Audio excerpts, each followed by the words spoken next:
Hello dear students, हम लोग JEE advance 2024 paper 1 discussion कर रहे थे। क्वेश्चन नंबर 1 से लेके क्वेश्चन नंबर 4 तक ऑलरेडी डिस्कस हो चुका है। क्वेश्चन नंबर 5 ये आपकी स्क्रीन पे है। आई थिंक आपने इसको अटेम्प्ट कर लिया होगा, क्योंकि मैंने प्रीवियस क्लास में ये कहा था कि अटेम्प्ट ज़रूर कर लेना, हो चाहे ना हो, डज नॉट मैटर। अटेम्प्ट करके अगर चलोगे तो आगे जो मैं बताने वाला हूँ वो आपके ब्रेन में प्रॉपर फिट हो जाएगा। क्वेश्चन की बात रुक करके करेंगे। पहले शॉर्ट में थ्योरी में ब्रीफ करूँगा। यहाँ पर हमें बात करनी होगी बोहर क्वांटाइजेशन प्रिंसिपल की। शुरू करते हैं। बोहर्स एटॉमिक मॉडल में जो सबसे काम की बात थी वो बोहर का क्वांटाइजेशन प्रिंसिपल था, उसकी ही बात करेंगे। एटम के अंदर सेंटर में, कोर में न्यूक्लियस होता है, पॉजिटिवली चार्ज पार्टिकल, एंड उसके अराउंड इलेक्ट्रॉन घूमता है, सर्कुलर पाथ फॉलो करता है। इलेक्ट्रॉन की जो डिस्टेंस है from the nucleus from the centre of nucleus, इसको मैंने आर मान लिया है। बोहर ने ये बताया, बोहर ने क्या बताया कि ऐसा नहीं है जस्ट लाइक सैटेलाइट कि आप अर्थ से कोई भी वैल्यू या कोई भी हाइट ले लो और सैटेलाइट लॉन्च कर दो। एवरी हाइट पर सैटेलाइट लॉन्च हो सकता है, लेकिन ये इलेक्ट्रॉन लॉन्च नहीं हो सकता। इलेक्ट्रॉन को जो घूमना होता है अराउंड द न्यूक्लियस, कुछ सर्टेन वैल्यू ऑफ रेडियस होती हैं, उनमें ही घूमना होता है। इसके अलावा जो ऑर्बिटल रेडियस होती हैं वो स्टेबल नहीं होती हैं। वहाँ पे अगर इलेक्ट्रॉन घूमता है तो वो एनर्जी रेडिएट कर देता है और फिर वो स्टेबल रेडियस एक्वायर कर देता है।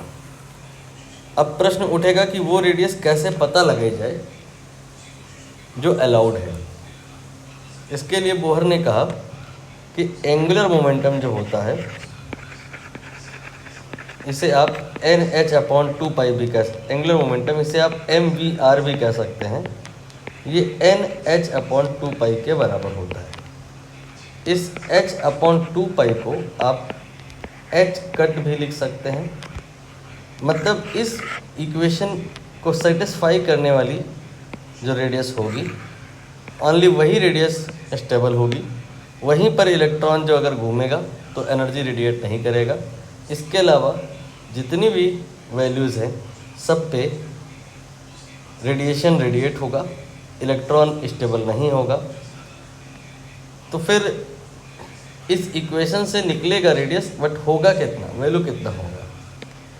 ये एक मात्र इक्वेशन है। एक और इक्वेशन होती है जो कि अंडरस्टूड है, बोहर ने नहीं बताई थी, हम लोग पहले से ही जानते हैं, उसको भी लिख लेते हैं। जब इलेक्ट्रॉन या कोई भी बॉडी जिसका मास अगर m है, v की स्पीड से r रेडियस के सर्कल में घूम रहा होता है, तो उस पर रेडियली आउटवर्ड सेंट्रीफ्यूगल फोर्स लगता है। वैल्यू होती है mv²/r। ये centrifugal force plus minus nucleus और इलेक्ट्रॉन के बीच में जो कूलम्बिक अट्रैक्शन होता है उससे बैलेंस हो जाता है। मैंने उसको Fe लिखा है। मतलब Fe जो होगा वो mv²/r के इक्वल होगा। और Fe की वैल्यू की अगर बात करें तो वो हो जाएगा k की जगह आप 1/4πε0 भी लिख सकते हो। न्यूक्लियस पे चार्ज हम लोग मान के चलते हैं Ze के बराबर, एंड इलेक्ट्रॉन पे चार्ज मैग्नीट्यूड वाइज E के बराबर /r²। ये हमारे पास में एक और इक्वेशन है। इन दोनों इक्वेशन को जब हम टुगेदर सॉल्व करते हैं तो हमको R की वो वाली वैल्यू पता चल जाती है जो अलाउड है, V की वो वाली वैल्यूज़ पता चल जाती हैं जो अलाउड है। इन सारी वैल्यूज़ में n की प्रेजेंस रहती है। जो n यहाँ है वही यहाँ है, इसको ही प्रिंसिपल क्वांटम नंबर कहते हैं। और इसकी प्रेजेंस ये बता रही है कि ये जो v है, ये जो r है, या जो ये l है एंगुलर मोमेंटम, ये सब क्वांटाइज्ड हैं। इनकी कोई भी वैल्यू आप नहीं ले सकते। यहाँ पर l और v और r इनकी वैल्यूज़ ओनली वही होंगी जो इन इक्वेशन से निकाली जाएंगी। ठीक, ये मैंने आपका बेस क्रिएट कर दिया। अब ऊपर वाले क्वेश्चन में जो बात करी गई है, थोड़ा सा उसकी तरफ आए तो उन्होंने ये कहा है कि इमेजिन कर लो कि कहानी थोड़ी सी अलग है। ये वाला जो फोर्स है mv²/r, आपने इसको बराबर किया है जिस फोर्स से वो कूलॉम ने बताया था। आप इस फोर्स की जगह एक इमेजिनरी फोर्स मान लो,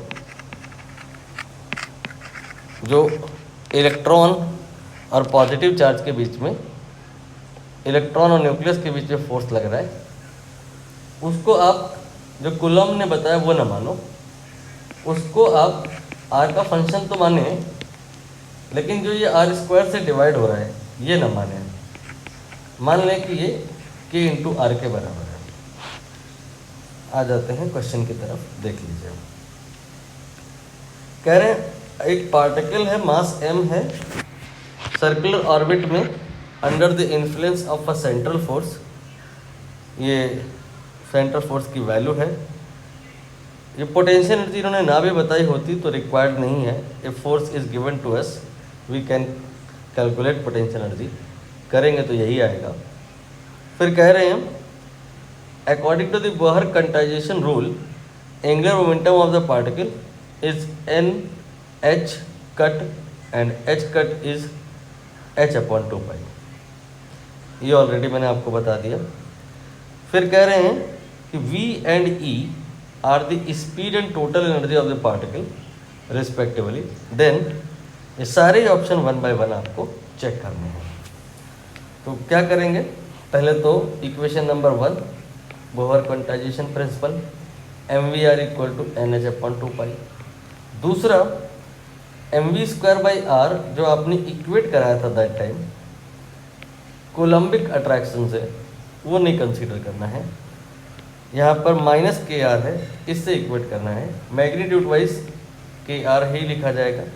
माइनस का यहाँ पे जो मतलब होता है वो ये कि फोर्स अट्रैक्शन है, ओनली अट्रैक्टिव फोर्स ही संभव है, नहीं तो फिर mv²/r बैलेंस नहीं होगा। तो magnitude of this force will be kr। आपको दो ये जो इक्वेशन मिल गई हैं इनको ही एनी हाउ सॉल्व करना है। ठीक है, आप सिंप्लिसिटी पर्पस के लिए काम कर सकते हैं, h/2π की जगह h कट लिख सकते हैं। ठीक, नाउ ये जो दूसरी इक्वेशन है इसको आप कुछ इस प्रकार से भी लिख सकते हैं mv² then will be equal to kr²। इसी को आप इक्वेशन नंबर 2 मान लीजिए। आपको करना क्या है, इस इक्वेशन में और इस इक्वेशन में ये जो दो लोग दिखाई दे रहे हैं v और r, इनको अननोन मान लेना है और इनको ही निकालना है। With the help of these two equations we have two unknown. How we can do, equation number 1 का आप स्क्वायर कर सकते हैं, तो आ जाएगा mv²r² will be equal to n² h cut का होल स्क्वायर। इससे आप इक्वेशन नंबर 3 बोलना चाहे तो बोल सकते हैं। नाउ आप इन दोनों इक्वेशन को डिवाइड कर दीजिए। क्या उससे कोई फ़ायदा होगा? देखिए यहाँ पर फ़ायदा ये होगा कि v² कैंसिल हो जाएगा। क्या आएगा, एक m भी कैंसिल कर दूंगा मैं, ये वाला। तो m और v² दोनों ही कैंसिल होने के बाद न्यूमरेटर में 1 आएगा डिवाइडेड बाई m r²। यहाँ पे आ जाएगा kr² n² h cut whole square. ठीक है, v यहाँ से एलिमिनेट हो चुका है, r निकाला जा रहा है। r की पावर 4 कितना आएगा, इसको मल्टीप्लाई कर लेंगे, ये आ जाएगा n² h cut whole square. r की पावर 4 की वैल्यू है ये। डिवाइडेड बाई एम के। ये जो एम है यहीं रहा है, के के साथ मल्टीप्लाई हुआ है, तो एम इंटू के हो गया। अब यहाँ से आप स्क्वायर रूट अगर ले लें तो आर की पावर 4 आर स्क्वायर हो जाएगा, ये एन आ जाएगा, ये एच कट आ जाएगा and divided by under root M K आ जाएगा। एक बार ऑप्शन देख लो, ऑप्शन ए देख लो, यहाँ जो हमने निकाला है और जो यहाँ इन्होंने लिखा है, आई थिंक दोनों ही सेम टू सेम है। Due to that option A जो है वो करेक्ट है। ठीक है, इसके बाद आगे बढ़ जाएंगे हम लोग। आगे बढ़ने का मतलब यहाँ पे जो एनालिसिस हो रही थी मैंने अभी बताया था, V और R these are two unknown and we have two equations.